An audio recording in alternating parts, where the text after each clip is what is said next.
Salve, salve, torcedor do Leão, seja bem-vindos a mais um vídeo. Vídeo de hoje, galera, vamos fazer uma análise sobre o adversário e o principal adversário desses 30 dias, 35 dias do Fortaleza, que é o Corinthians. Vai enfrentar ele por 3 vezes, um jogo no Brasileirão e 2 jogos de ida e volta da semifinal da Sul-Americana. Vamos falar um pouco sobre esse adversário, falar suas armas e falar um pouco como vem sendo a temporada dessa equipe, né, que é uma equipe gigantesca no Brasil, Corinthians aí, que não vai ter uma temporada muito boa. Então vou comentar pra vocês, peço que vocês já deixem o like, se inscrevam no canal se gostarem do vídeo.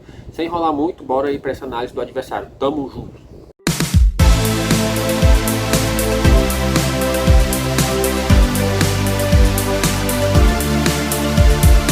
Falando do adversário do Corinthians, né, que teve um ano, obviamente, começou com o estadual, a equipe foi até bem, foi em primeiro colocado do seu grupo, já foi eliminado nas quartas de final numa disputa de pênaltis contra o Ituano, né, o Ituano que fez uma boa campanha também, o Paulista. O Corinthians foi eliminado nos pênaltis, dentro do Itaquerão, 1-1, o jogo no tempo normal, e foi para os pênaltis. O Ituano acabou levando a melhor, para você ver que o Cássio, né, não é o deus do pênalti, todo pênalti, como algumas pessoas falaram aí. Se for para os pênaltis, o Corinthians já passa, enfim. A gente sabe da qualidade do goleiro, mas enfim, vamos continuar aqui. Corinthians eliminado nas quartas de final do Paulista, né? Já começou o ano turbulento. Na Libertadores, a equipe paulista estava num grupo bastante complicado, com Argentino Júnior, Independente Del Valle, Corinthians e Liverpool do Uruguai, se eu não me engano. A equipe venceu o Liverpool do Uruguai em ida e volta, né? Conseguiu aí perder para Argentino Júnior, Independente Del Valle jogando no Itaquerão, perdeu para o Del Valle no Itaquerão e empatou contra o Argentino Júnior lá na Argentina. Então uma equipe aí que fez apenas 7 pontos, se eu não me engano, foi 7 pontos na Libertadores, foi eliminada, veio para a Sul-Americana, né, que ele está até agora, foi na terceira colocação, classificou para a Sul-Americana. Já na Copa do Brasil a equipe foi bem, a equipe do Corinthians foi bem, conseguiu reverter alguns resultados. No jogo acho que foi na segunda fase da Copa do Brasil, pegou o Remo, um jogo difícil, perdendo no Mangueirão por 2-0, conseguiu 2-0 no final do jogo. Foi para os pênaltis e conseguiu se classificar com a ajuda do Cássio para a próxima fase da Copa do Brasil, né?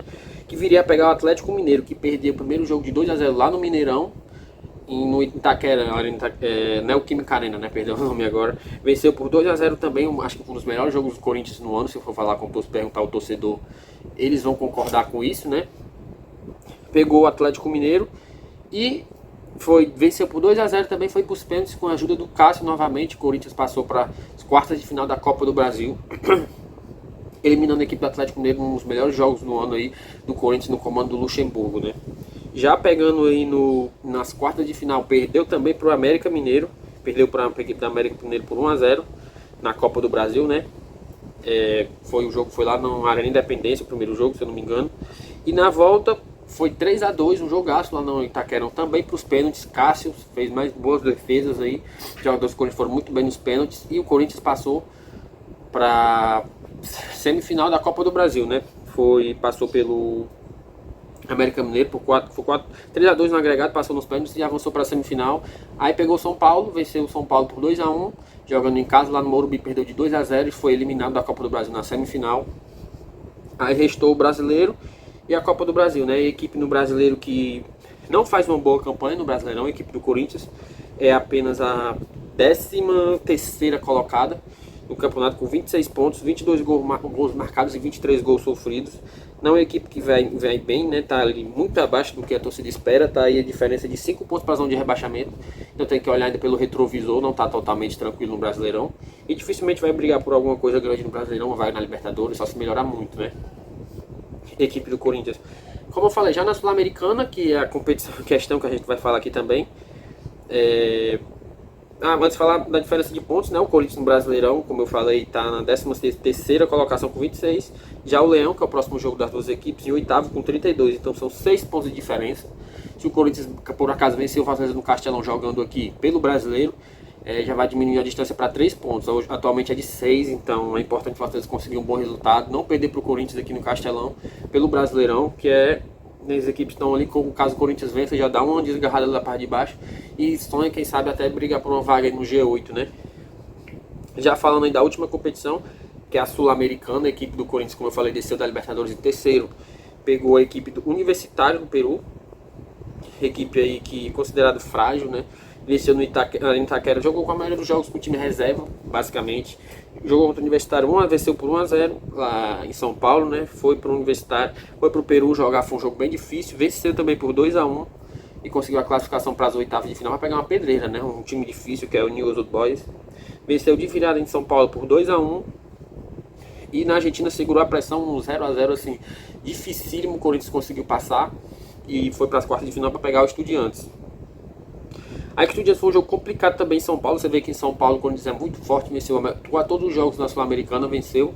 Pegou o Estudiantes, venceu por 1-0, apesar de não ter jogado bem, acompanhei esse jogo. E lá na Argentina todo mundo sabe o que aconteceu, né? Um atropelo do Estudiantes, 6 bolas na trave, contando com pênalti, Cássio fazendo defesa, o time perdeu o gol. Conseguiu segurar, passou nos pênaltis, Cássio, e o Corinthians vai pegar o Fortaleza na semifinal da Sul-Americana. O que a gente pode falar dessa equipe do Corinthians é que é uma equipe realmente que teve alguns jogos que teve sorte, tanto para bem quanto para o mal, né? Teve sorte de passar e também teve, na verdade não é sorte, teve sorte em alguns jogos, teve azar em outros, né? Mas acho que se você fizer no geral, apesar de não fazer uma boa campanha no Brasileiro, não ter ganhado nenhum título, é uma equipe que teve vários bons números até, conseguiu eliminar muitos times na Copa do Brasil, reverter resultados, teve várias disputas de pênalti, se eu não me engano, Remo, Ituano, América Mineiro, Atlético Mineiro, Estudiantes, 5 disputas de pênaltis e venceu 4. Então é bom número.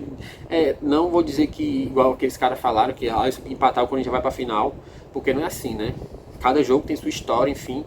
Pode ser que os batedores do Corinthians não estejam bem, o Cássio não esteja inspirado, mas o melhor é que o Fortaleza não leve para os pênaltis, falando da Sul-Americana, né? Não do Brasileiro. E como eu falei, a equipe tem desfalques, a equipe que perdeu os grandes jogadores aí, né? Tinha o Roger Guedes como seu principal jogador, também teve um zagueiro Murilo, um destaque da revelação e da base, foi vendido também. Então perdeu alguns jogadores aí de qualidade. Agora os jogadores que eu friso aqui como posso estar de olho tanto no jogo do Brasileirão quanto na decisão Sul-Americana. Olha, alguns jogadores de destaque, né? Primeiro o Corinthians que perdeu 3 jogadores, Roger Guedes que foi vendido ao Al Rayyan do Catar, perdeu o Adson que foi para o Nantes da França e perdeu o Murilo, zagueiro, revelação para o Nottingham Forest da Premier League da Inglaterra, né? Jogadores que tem como destaque, na minha opinião, obviamente é o Cássio, né? Um cara que pode decidir tanto no tempo normal pegando bolas, quanto numa futura decisão de pênaltis, então tem que estar ligado. Tem jogadores como o Yuri Alberto, apesar de não viver uma boa fase, é um cara que se tiver oportunidade, pode ser que ele faça o gol. Não é dos melhores atacantes do futebol brasileiro, mas é um cara que o Fortaleza tem que ter cuidado, sim, é um bom atacante. Já tem o garoto da base Wesley, que é bem rápido, né? Um jogador de habilidade. E tem dois, acho que o principal ponto forte do Corinthians aí são os 2 meias, né? Renato Augusto, que apesar de já ter uma idade, já se machuca muito.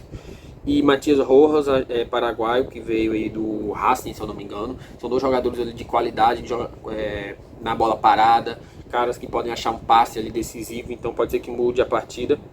E aí como tem Maicon como volante, tem Juliano, Fausto Vera, que é bom jogador, dentre outros, né? Tem o zagueiro Gil, Fábio Santos, experiente, o zagueiro Bruno Mendes, que vem muito bem. Eu acho que essas são as peças do Corinthians. Se você parar para pensar, acho que como treinador, o Vojvoda é bem mais treinador que o treinador do Corinthians. O Fortaleza teve mais jogadores decisivos, apesar do Corinthians ter jogadores experientes. Eu discordo de algumas pessoas que falam que o Corinthians tem jogadores decisivos. E o Fortaleza, mais que o Fortaleza, acho que o Fortaleza tem bem mais jogadores decisivos, na minha opinião. Então, mas é isso, eu acredito que vai ser um jogo complicado. O Fortaleza vai ter, eu colocaria 52-48 para o Fortaleza, por fato de decidir em casa. O primeiro jogo vai ser muito importante, falando da Sul-Americana. No Brasileiro, como é em casa, o Fortaleza tem tudo para fazer um bom jogo, conseguir os 3 pontos e se aproximar do G6, né? Falando do Brasileirão, da Sul-Americana, mais cautela, primeiro jogo lá em São Paulo, depois aqui. É importante vir com um bom resultado de lá, que não seja um empate. Vai ser um jogo tenso, mas acredito que o Fortaleza pode fazer grandes jogos nessas 3 partidas aí contra o Corinthians. Colocaria aí 2 vitórias e um empate, talvez.